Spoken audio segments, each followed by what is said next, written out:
आप सबका यहां बहुत बहुत स्वागत।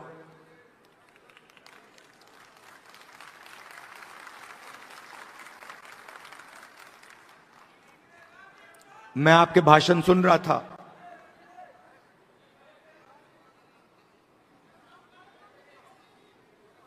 संविधान की बात हो रही थी।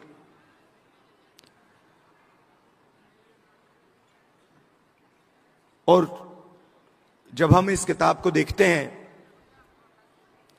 दिखाइए जरा अपना संविधान।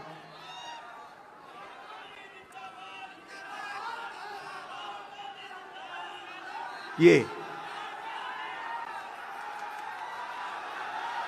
देखिए, जैसे ये अचानक संविधान इस हॉल के कोने कोने तक पहुंच गया, वैसा ही हम हिंदुस्तान में करना चाहते हैं। मगर हमारे लिए ये सिर्फ एक किताब नहीं है, ये इस किताब में हजारों साल की सोच है, हिंदुस्तान की सोच है। आपने शुरुआत में कहा कि बुद्ध भगवान की धरती पे आप स्वागत कर रहे हो। बुद्ध भगवान की आवाज इस संविधान में है।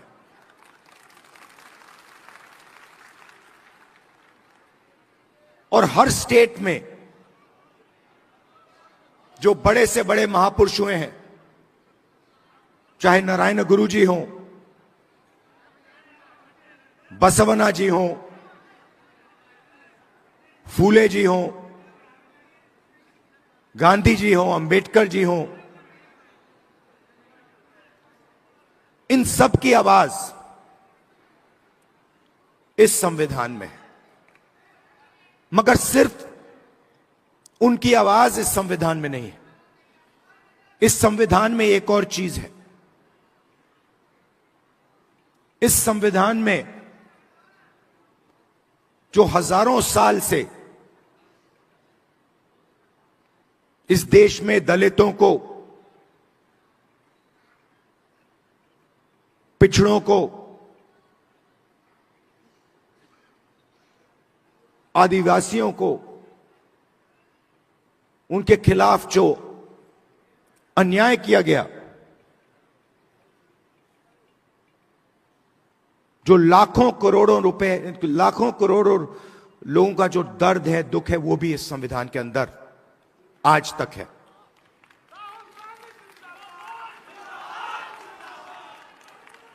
और इस संविधान ने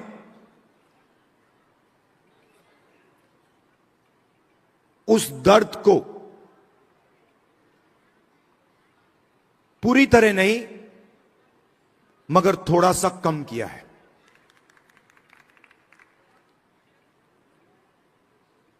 आज मैं यहां जब आ रहा था,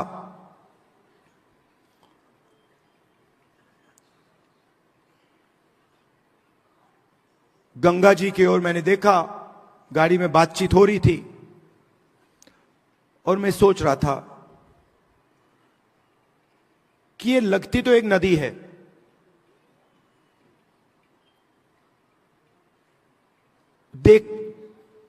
मैं इसको देख रहा हूं,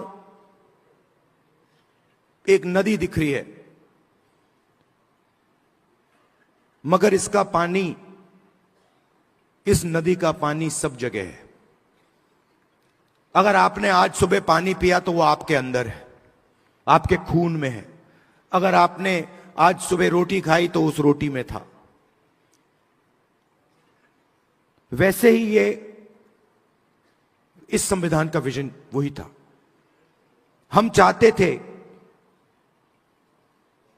कि जैसे गंगा का पानी सब जगह जाता है, वैसे ही विजन था कि इस संविधान की जो सोच है वो हिंदुस्तान के कोने कोने में, हिंदुस्तान के हर व्यक्ति के अंदर, हर संस्था के अंदर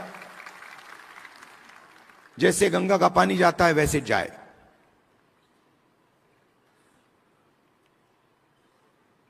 और कुछ दिन पहले मोहन भागवत कहते हैं कि गंगा गंगोत्री में नहीं शुरू हुई। हिंदुस्तान को आजादी 15 अगस्त 1947 को नहीं मिली,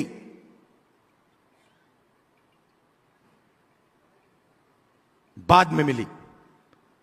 तो अगर मोहन भागवत कह रहे हैं कि 15 अगस्त 1947 को आजादी नहीं मिली, तो वो इसको नकार रहे हैं। वो कह रहे हैं, खुले स्टेज में कह रहे हैं कि इस किताब में जो सोच है उसका हिंदुस्तान के लिए कोई मतलब नहीं है। यह आजादी का नतीजा नहीं था, क्योंकि उस समय मोहन भागवत के मुताबिक आजादी तो मिली नहीं।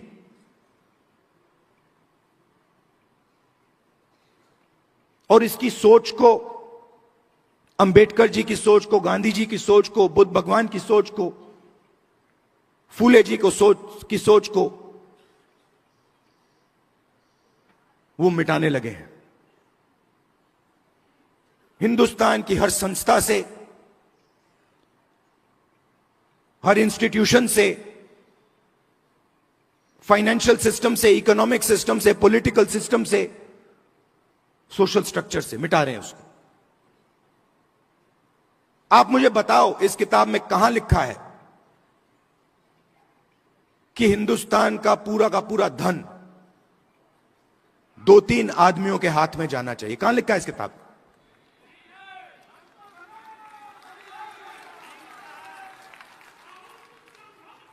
तो मोदी जी आते हैं, पार्लियामेंट में आते हैं, पहले कहते थे 400 सीट आएंगे तो इसको हम बदल देंगे, और फिर जब आप लोगों ने, हमने मिलकर मोदी जी को संविधान की सच्चाई समझाई, तो फिर पहले दिन इलेक्शन के बाद आए तो फिर ऐसे आए थे। मगर चाहते थे कि मैं उसको उठा के फेंक दूं, मगर हिंदुस्तान की जनता ने कहा भैया अगर आपने सिर पे नहीं रखा तो हम तुम्हें उठा के फेंक देंगे।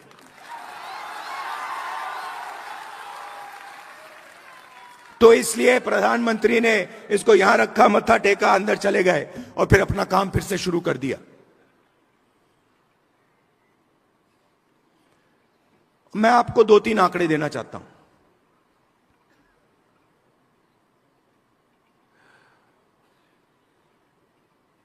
सबसे पहला आंकड़ा, आपने रिप्रेजेंटेशन की बात की, आपने कहा कि पॉलिटिकल रिप्रेजेंटेशन होना चाहिए।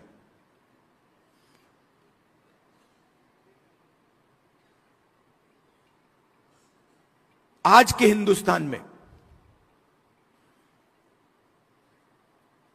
एमएलए के पास,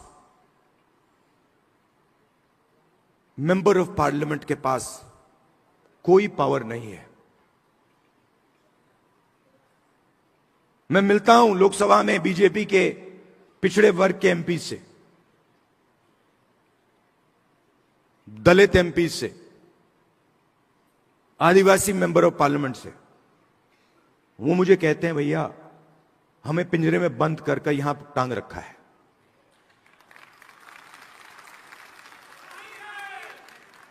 पावर कहीं और है, रिप्रेजेंटेशन कहीं और है। इसका यह मतलब नहीं है कि रिप्रेजेंटेशन नहीं मिलनी चाहिए, मिलनी चाहिए, जरूर मिलनी चाहिए और मिलनी चाहिए। मगर मेरा कहना है सिर्फ रिप्रेजेंटेशन से काम नहीं होने वाला है। हिंदुस्तान की सबसे बड़ी कंपनियों की लिस्ट निकालिए,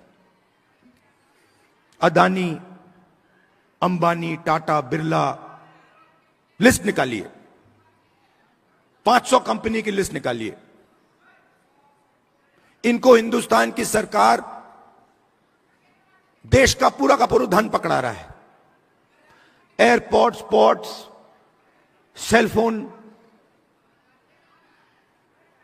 सारा का सारा धन इन 500 लोगों को पकड़ाया जा रहा है। और मैं आपसे पूछना चाहता हूं, इन 500 लोगों में से, इन 500 कंपनी के मालिक में से आप मुझे एक पिछड़ा वर्ग का व्यक्ति का नाम बता दो। एक दलित, एक आदिवासी का नाम आप मुझे बता दो। आपको एक नाम नहीं मिलेगा। इन कंपनियों की मैनेजमेंट टीम की लिस्ट निकालो, उसमें दिखा दो मुझे। एक दलित नाम दिखा दो, एक आदिवासी नाम दिखा दो, एक पिछड़े वर्ग का नाम दिखा दो, एक माइनॉरिटी का नाम दिखा दो।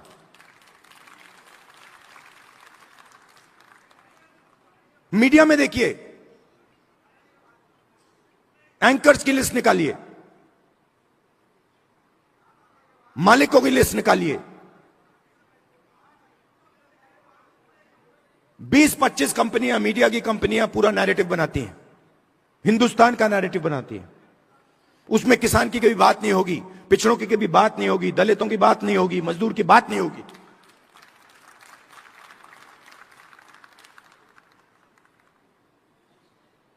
कुछ साल पहले मैं सोच रहा था, ये किसानों की बात क्यों नहीं करते, सच्चे मुद्दे क्यों नहीं उठाते, बेरोजगारी की बात क्यों नहीं करते। मैंने लिस्ट निकाली,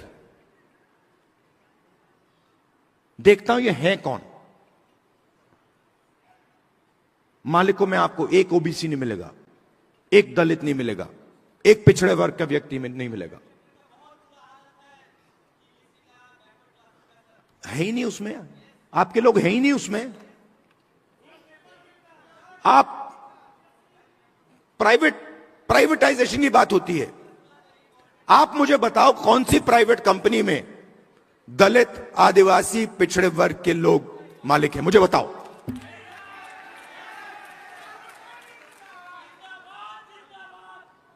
मैं कल कुछ दिन पहले रात को एम्स गया। मेट्रो स्टेशन में लोग, वहां 600-700 लोग लेटे हुए हैं।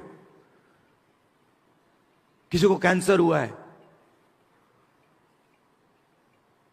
दिल की बीमारी है, वाल्व नहीं काम कर रहा, सांस नहीं ले पा रहे हैं, टॉयलेट नहीं वहां पे, खाने को नहीं है, प्राइवेट अस्पताल में जा नहीं सकते।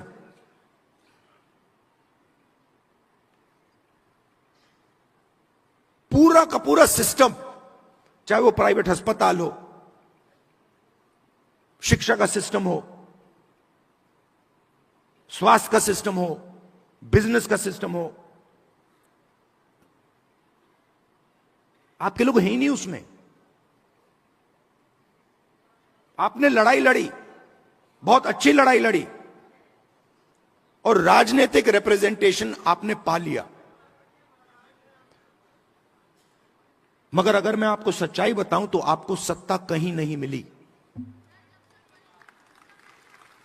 क्योंकि हुआ क्या, जब इन लोगों को पता लगा कि पिछड़ा वर्ग, दलित ये रिप्रेजेंटेशन ले रहे हैं,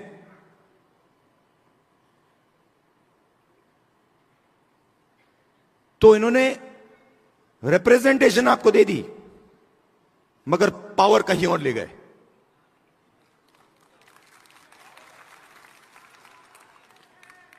पावर कहां गई? पावर अदानी अंबानी,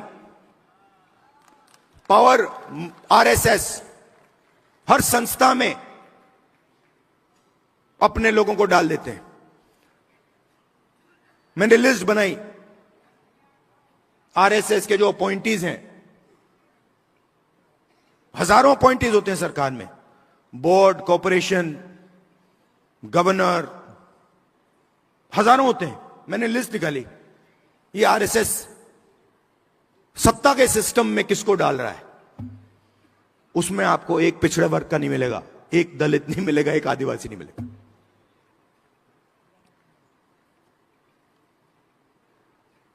बजट, हिंदुस्तान का बजट 90 लोग बांटते हैं। एमपी एमएलए बजट नहीं बांटते। जो धन है वो 90 अफसर बांटते हैं, secretary to government of India. मैंने लिस्ट निकाली, ये है कौन? आपकी आबादी, पिछड़े वर्ग की आबादी 50% है, कम से कम। कोई जानता नहीं है। आज तक कोई यह नहीं कह सकता कि गारंटी कह के मैं कह रहा हूं कि भैया 50% है। यह कह सकते हैं कि हां 50%, कम से कम 50 है, 50 से 55 भी हो सकती है, 60 भी हो सकती है, पता नहीं, मगर 50 से कम नहीं है। दलितों की 15%, आदिवासियों की 8%। इसीलिए तो हम यहां आए हैं।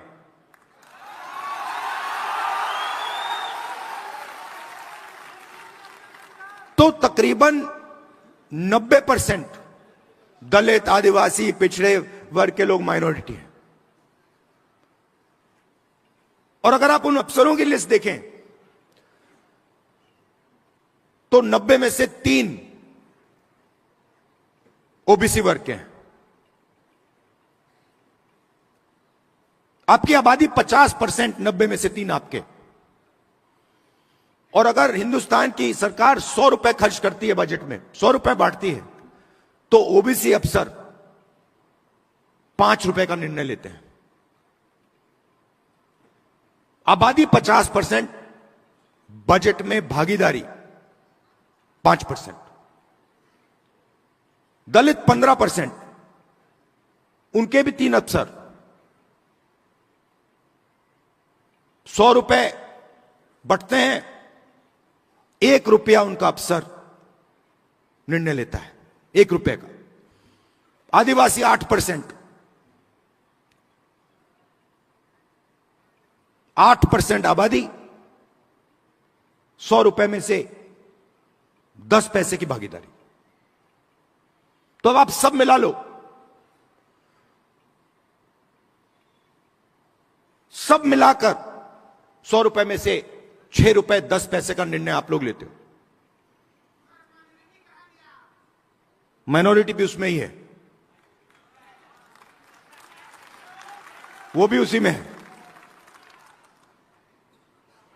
तो आपकी भागीदारी 6%, 7%, 8%, आपकी आबादी 90%। प्राइवेट सेक्टर में पूरा का पूरा धन 200 लोगों को जा रहा है, उसमें आपका एक आदमी नहीं। एम्स के सामने आपके लोग मर रहे हैं, मगर प्राइवेट अस्पतालों के मालिक की लिस्ट निकालिए, आपका एक आदमी नहीं उसमें। आपके बच्चे लाखों रुपए देते हैं प्राइवेट एजुकेशन इंस्टीट्यूशंस में पढ़ने के लिए, उनकी मालिकों की लिस्ट निकालिए, आपका एक आदमी नहीं उसमें। जीएसटी कौन देता है? आप देते हो। बजट में पैसा कहां से आता है? आसमान से थोड़ी टपकता है। बजट में पैसा, जीएसटी का पैसा आता है, जीएसटी का पैसा आप देते हो। जितना पैसा अदानी, अगर अदानी शर्ट खरीदेगा, यही शर्ट जो आपने पहन रखी है, अगर वो यही शर्ट खरीदेगा, जितना टैक्स आप दोगे उतना टैक्स वो देगा।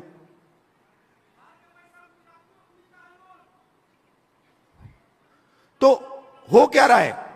आप मेहनत कर रहे हो, आप जीएसटी दे रहे हो, आपके जेब में से पैसा निकलता है, महंगाई बढ़ती है,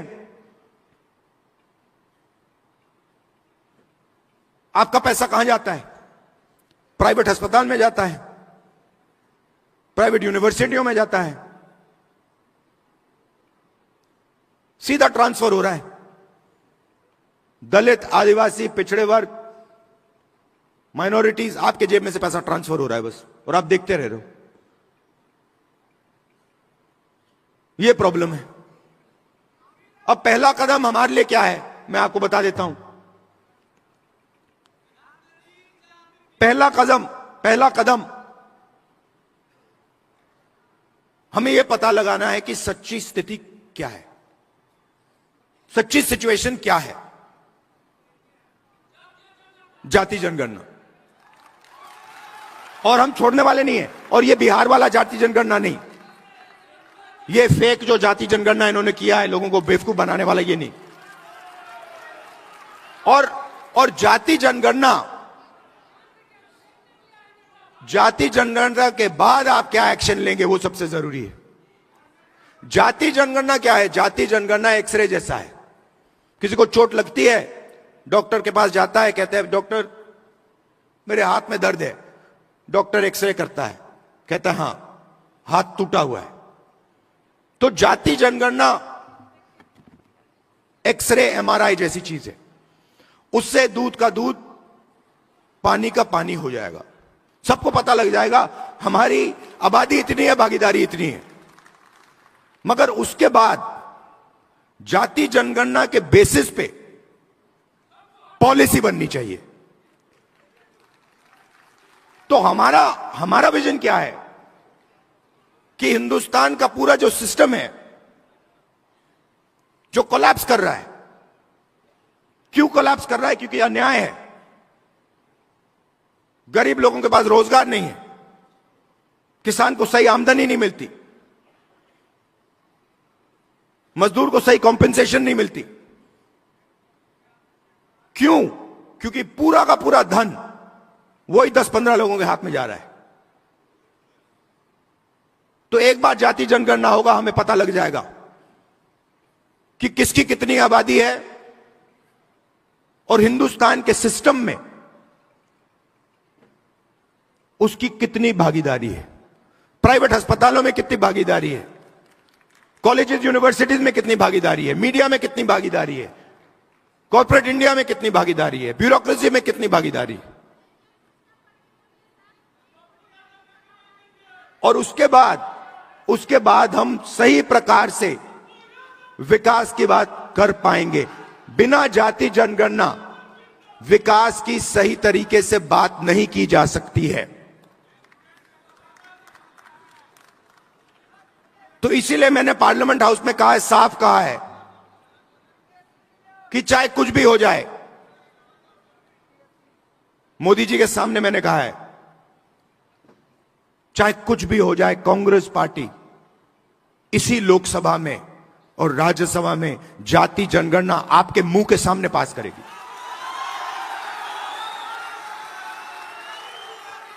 और हमने यह भी कहा है कि जो दीवार बना रखी है 50% रिजर्वेशन की दीवार, उस दीवार को हम लोकसभा और राज्यसभा में तोड़ के परे कर देंगे। रिजर्वेशन 50% से ज्यादा होना चाहिए, जाति जनगणना होनी चाहिए और हर जात को इस देश में भागीदारी मिलनी चाहिए। और ये सिर्फ हम नहीं कह रहे हैं, ये सिर्फ आप नहीं कह रहे हैं, ये कॉन्स्टिट्यूशन कह रहा है, ये संविधान कह रहा है, इसमें लिखा हुआ है। इसमें लिखा है हिंदुस्तान के सब लोग एक जैसे हैं, समान हैं और सबकी प्रगति होनी चाहिए, सबकी भागीदारी होनी चाहिए। तो हम कॉन्स्टिट्यूशन के लिए, संविधान के लिए लड़ रहे हैं, संविधान की रक्षा कर रहे हैं और इसकी सोच को हम पूरे देश में फैला रहे हैं। और लड़ाई, मैंने पार्लियामेंट में भाषण में साफ बोली, लड़ाई संविधान और मनुवाद के बीच में है। एक तरफ समानता, एकता, दूसरी तरफ नफरत और हिंसा। और मैं ये आपसे कहने आया हूं, जो आपने कहा कि राजनीतिक नुकसान होगा तो भी मैं ये काम करूंगा, मुझे कोई फर्क नहीं पड़ता है। जितना नुकसान हो वो सब हो जाए, मुझे कोई फर्क नहीं पड़ता। ये काम मैं करके छोड़ूंगा। आप सब यहां आए, इसके लिए दिल से आपका बहुत बहुत धन्यवाद। और ये जो मैसेज है आप गांव गांव में फैलाइए, संविधान का मैसेज, जाति जनगणना का मैसेज और 50% रिजर्वेशन की दीवार को तोड़ने वाला मैसेज। धन्यवाद, नमस्कार, जय हिंद।